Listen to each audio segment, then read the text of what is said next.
Well, here's our Lake Oroville in its drought condition. It's probably like 180 foot down right now, and it seems like I can't catch a break with weather. I've spent the last 2 weeks fishing in the rain at Lake Shasta, and now I come up to Lake Oroville and I have like 30-mile-an-hour north winds. I've done something to make Mother Nature very unhappy, apparently. We're going to try to fish some protected areas that have deep water access to them, that these fish like to winter in. And if the wind hasn't made them active, then we're going to have to slow down, throw smaller baits, and see if we can't get a few bites in the protected areas. I'll start with a brighter color first thing, and then as the sun gets a little higher, I'll go from this real bright color to a more natural shad type color. Be able to target it a little bit better. A lot of times what I like to do in the winter when I first launch the boat is just even right at the launch ramp, is just start driving around and running the meter to see where the comfort zone is. You know, where the thermocline is, where the comfort zone is for the fish, and where most activity is. Like here we have some bait fish. It's probably in 15, 20 foot. You know, there's a few fish down there in 70. Hope to avoid those. I don't want to fish that deep. So I'm just gonna come up along the sides of some of these wind-blown points. I'll throw a swim bait, rip bait, chatter bait, and see if I can catch a few reaction fish, or basically just see if there's some fish up active. So we'll see what happens. We've got a bunch of little salmon in the lake. That's why I kind of picked this swim bait here. It's kind of translucent, silverish, looks like the salmon. Same size, swims pretty good just like them. So maybe we'll get one to grab it. This lure looks phenomenally real and natural right out of the package. It's a osprey swim bait. They're expensive enough, they should look real. They're like 25 bucks a copy. And you really don't have to do much to this bait. I mean, it swims, the color, everything looks just like a trout. You need a high capacity reel. This is a Shimano Chronarch. I loaded it with a 15-pound CXXP line. You need good heavy line for two reasons. A lot of times you catch better quality fish on these swim baits. You don't want to break them off. The other reason, if I get hung up on that little branch, I want to be able to break that branch apart with this heavy line and get my $25 bait back. This swim bait rod has an extra long handle, which makes it easier on you if you're going to throw swim baits all day. Instead of casting conventionally like this, you're able to grab this back of the handle and use it almost as a jack pole, which really helps launch that bait with little effort. All right, one of the most common baits thrown out here today on these waters are Senko type baits, yum dingers, kind of the weightless type plastic worm you fish. The standard way people like to fish them is Texas rigged, where you have an offset worm hook. You bury the hook into the bait. Some baits like this yum dinger have a slot, some don't. You fish it weedless. For spotted bass applications, I'd like to fish it open hook. I'll take like a size 1 or a 1/0 drop shot hook. I'm going to wacky rig it. I'm going to put that hook right in the center, and I'll do this a lot of times when I'm fishing it weightless. One of the other things I like to do is add a weight to it, and one of the easiest ways to add a weight to that bait so you have better contact with it and keep in touch is to use these insert nail weights. There's two places. In the wintertime, when I want this bait to act like a crayfish dancing along the bottom, I'll insert it into the nose. Just hide that weight right inside the bait, and then that'll give that bait to where it'll stand on its nose, and every time I twitch that hook, it'll really make that tail dance around. Now, if I'm catching suspended fish and it's kind of windy and I need to add weight to the bait, what I'll do is I'll take this weight, I'll insert it into the center of the bait. So I kind of measure where I need to go in at. So I'm going to back up over here. I'm going to insert that weight Try to keep the bait as straight as possible. Pull that right up over it. So it's like so. And then I'm going to hook my hook on the outside. I don't want that weight into the gap of the hook. I want it behind the bend of the hook. Now I can fish this bait. Same type of deal, weightless except with a little weight. It'll fall a little faster, and I'll do this as the water warms up. I can cover more water, or if it's real windy conditions, I can still keep this bait and have it fall horizontal and not nose down when I'm fishing suspended fish.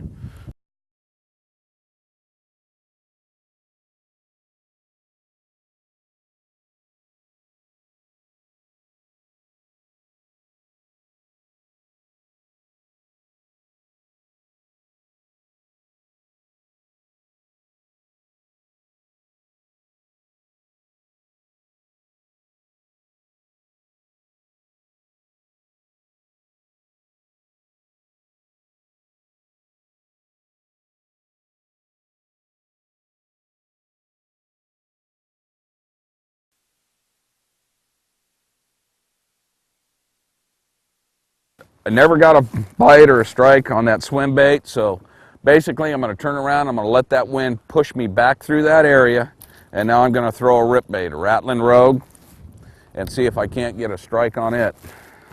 I have a little bit of off-color water here that wind's created by blowing up on the bank, and I'm going to kind of work that bait real slow and pick it through the area. A lot of times these spotted bass are notorious for following these baits, and so you're going to rip it down 5 or 6 foot and just pause it, and you just let it sit in front of them, and that gives that fish time to come up. He kind of looks at it, deciding whether he wants to bite it or not. Then before I move that bait away, like 3 or 4 more rips, I'm just going to give it a little twitch, because I like to refer to spotted bass like the house cat. You know, you tease the house cat with the yarn, drag it across the carpet, and that cat will stalk it, and he'll get right behind that yarn, and you just give it a little twitch and it'll jump on it. Well, the same thing happens with spotted bass. The thing you have to pay attention to is what I call the hang time, how long you let that bait hang there suspended. That tells you how active those fish are. The water temperature's like 44, 43. Those fish aren't going to be real active. I'm going to have to let that bait sit there considerably longer, as opposed to if the water was 52 or 53. Until you catch your first few fish, you're on your own. You're kind of clueless. You got to just keep going through different retrieves, different baits, until you get a few bites and start to dial it in. Rip baits, crank baits, spinner baits, I like to throw it on a fiberglass rod. This particular rod is a 703 fiberglass, medium fast PAL rod. And the reason I like to use glass rods is it's a reaction bait, it's a reaction strike. What happens is that rod has a fairly soft tip, very forgiving. What makes graphite rods so sensitive is when you tug on them, they kind of tug back, self-right themselves. Well, if that fish does a half-hearted strike at this bait, I want a rod that's going to relax and let him take the whole bait, as opposed to pull it away from him. You know, normally the end of February, middle of February, end of February, going into March, that's probably some of your best times to throw rip baits and swim baits. But like I said earlier, I mean, spotted bass don't play by the rules. You got to constantly kind of keep them in check. You know, sometimes they'll fool you. They'll be up here in this real cold water willing to chase baits. So you kind of got to go through and try everything. We're going to head out more into the main lake, and we're going to get out there where it's ugly. We're going to get up on those ripped up points where the water's going to be a little more dirtier, a little more bumpy, and we're going to still try to chase that reaction bite a little bit.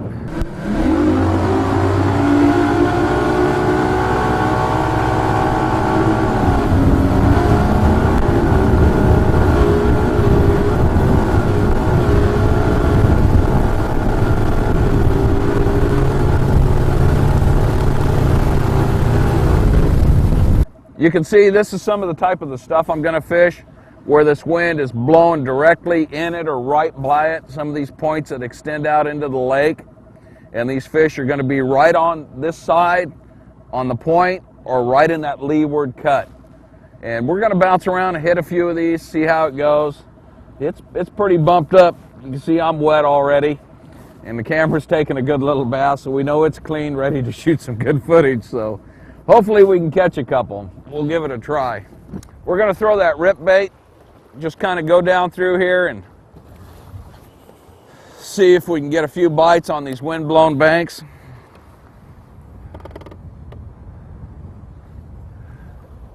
And where that water goes from clear to real dirty, that's when I'll switch baits. I'll go from the rip bait to the chatterbait. Just like the rip bait, chatterbait, again, I'm going to throw it on a fiberglass rod because it is a reaction bait still. Difference between this rod and the rip bait rod is this rod's a little bit longer and a little bit stiffer. This particular rod's a 754 fiberglass rod. Still has that little soft tip, but it has a good backbone. Chatterbait is kind of like a spinnerbait, except it's just a single blade and a jig head. And this bait, as you reel it, this metal plate kind of vibrates back and forth. And it's real weedless, but it has basically an open hook. Now when I'm fishing this particular bait, a lot of times I like to parallel the bank to where I can keep this bait kind of crawling right along the bottom, keeping in contact with all the stumps and the boulders, getting it bouncing off of things. And spotted bass, a lot of times, you know, they're funky little critters. I mean, sometimes they want things supernatural. Other times they want colors that are real obnoxious. I mean, I don't know what in nature looks like chartreuse, but there are times that you can just go out and fish a straight chartreuse worm or a grub and knock the snot out of fish. There we go. And this is why you do it. You stick with what's proven itself time and time again. And eventually you will get a bite.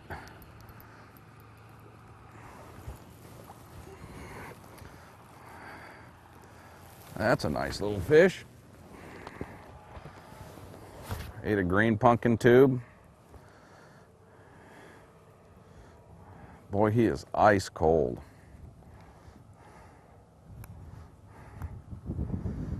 You can see his lips. He has little red marks in there. That means he's been rooting around on the bottom, chasing crawdads and sculpin, and that's exactly what that bait imitates, is either a crayfish or a sculpin just kind of bouncing along the bottom. Neat deal.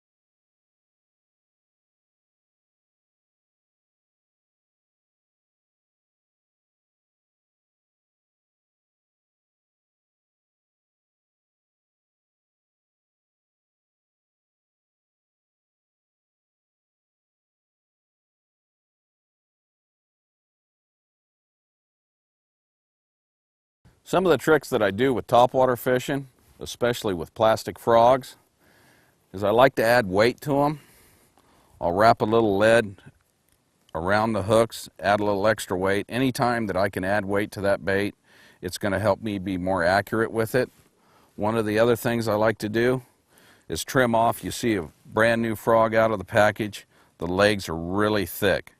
I found that if you trim out about half of the fibers, the frog will actually swim a lot better. You can get a lot more action out of that frog. One of the other little tricks that everybody doesn't know about that you do to these things is this frog's hollow. There might be one little bead in there that rolls around, barely makes any noise. I like to add some noise makers. I'll take a glass or plastic worm rattle, insert it in there.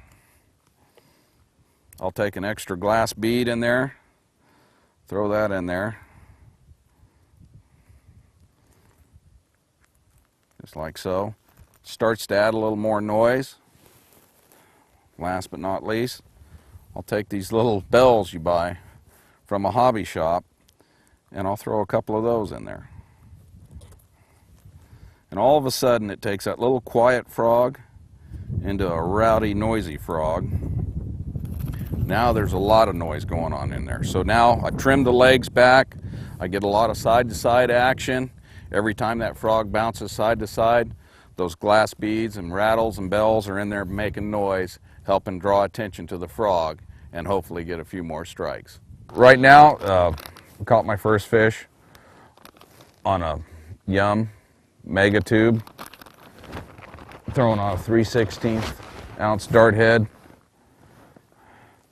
with a 1/0 hook.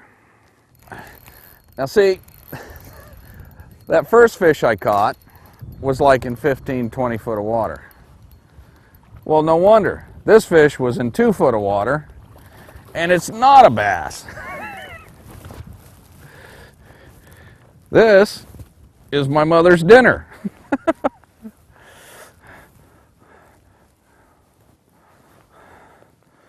Nice little trout.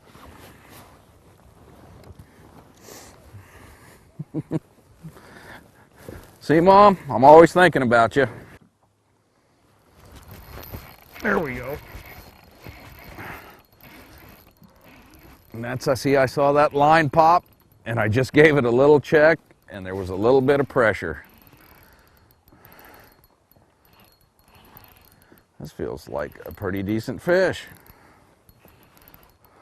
Not bad. That is a happy little spotted bass. Now, since I'm only using 6-pound test, I'm not going to swing him. I'm going to roll back here and give him the old lip job here. There we go. That is a nice little 2.5, 2 3/4 pound Lake Oroville spotted bass.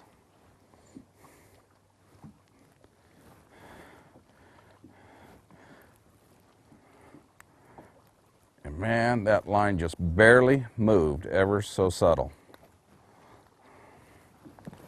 Nice fish.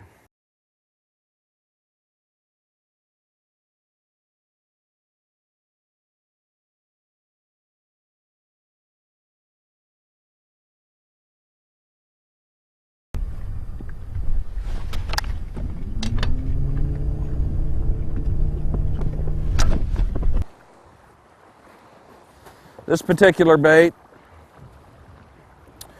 it's still a green pumpkin crawdad imitation. The only difference is it's on a stand-up head, which basically every time this bait hits the bottom, it's going to stand up like that. Unlike that tube, which is horizontal, this is going to be a little more vertical. It's going to have a little more action and hopefully get a couple more bites.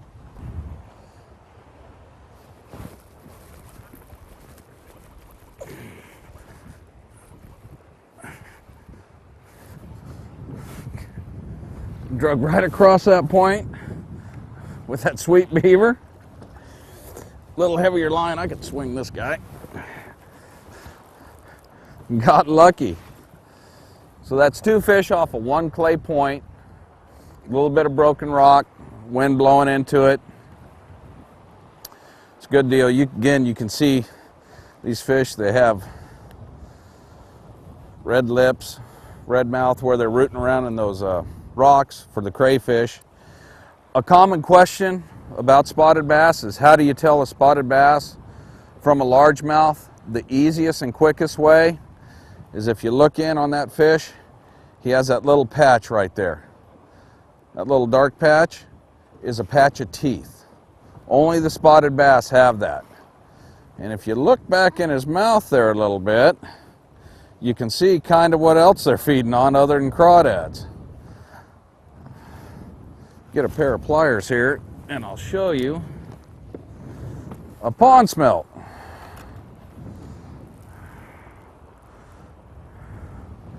That's the size of the bait fish they're eating. That's a pond smelt. He's got a couple of them in his mouth. And he's also partial to crawdads. But remember, that's the quickest way to tell a spotted bass, is that little patch of teeth right in the center of his tongue. All righty, thank you.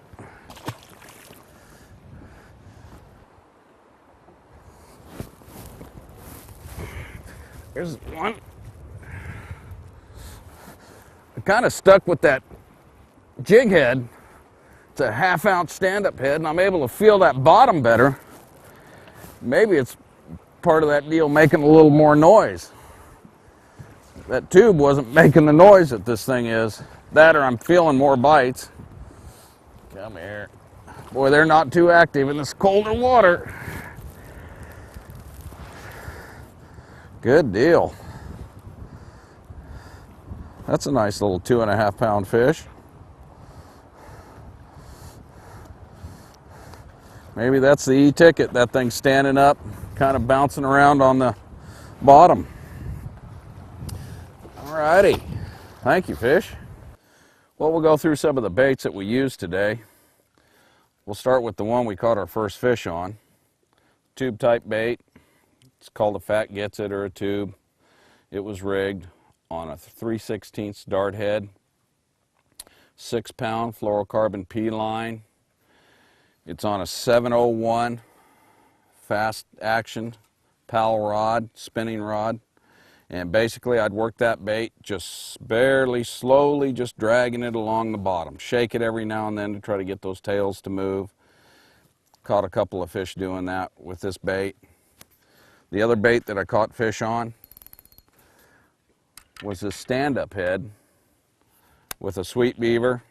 The colors are all pretty close to the same, green pumpkin. The difference with this bait and this type of head is this a 1/2 ounce stand-up head. Has a little screw lock on there that you actually thread that bait up onto, keeps it on. And then when you're working that bait, basically that bait falls flat. Every time it comes in contact with the bottom, it's vertical, and it keeps these little fins, the paddle tails, kicking. This particular bait was rigged on 10 pound fluorocarbon line, again P line, on a 734 extra fast taper rod, pal rod, with a Cronarch reel. One of the other plastic baits that we threw today was a Yum Dinger. I got a couple of bites on it, I just couldn't connect to the fish. We fished this particular bait on a 702 pal rod, again with 6 pound fluorocarbon P line, and we fished it exposed hook. This is a 1/0 hook. The thing we did with this bait that was a little different is, if you remember, we kind of pegged the nose of it with a weight so we can keep in contact with the bottom. But I feel what went wrong with this bait today is it was just a little too windy for me to fish it properly, so I had to go to the heavier baits that I can keep in contact with the bottom. The other baits we threw were a rip bait. This particular bait's a Rattling Rogue. We threw it on a fiberglass 703 pal rod. Threw it on 8 pound CXX line. Didn't have no luck with it. We threw the swim bait, Osprey swim bait, on a 711 medium heavy pal rod. This particular rod is designed for these swim baits. Threw it on 15 pound CXX. And the other bait we threw today was just a standard chatterbait. It's kind of like a spinner bait, except no wire frame or anything. It has nice exposed hook. That blade just flips back and forth, just like a spinnerbait blade rotating. I threw it on 12 pound CXX on a 754 fiberglass pal rod, and all the reels were Shimano, Cronarchs, and Stradics. And that's pretty much the way our day went. We kind of went for a little bit of reaction fishing first thing in the morning, throwing the swim bait, the rip bait, and the chatter bait. And the water's pretty cold. It was 44, 45 degrees. It was pretty easy for me to abandon that idea right out of the gate. But you have to give it a try. You have to keep those fish honest. Then we started dragging these plastics around and started picking up a few fish. We ended up catching 4 fish over the course of like 5 hours, which that's pretty good for the dead of winter. I mean, I'll take that over yard work any day. So don't give up on winter fishing. Spotted bass fishing's great all year long. Again, keep in mind we had the worst case scenario as far as weather. We have had storms for the last 2 weeks. All of a sudden we had a high pressure and 20-mile-an-hour north winds. It doesn't get any tougher than that.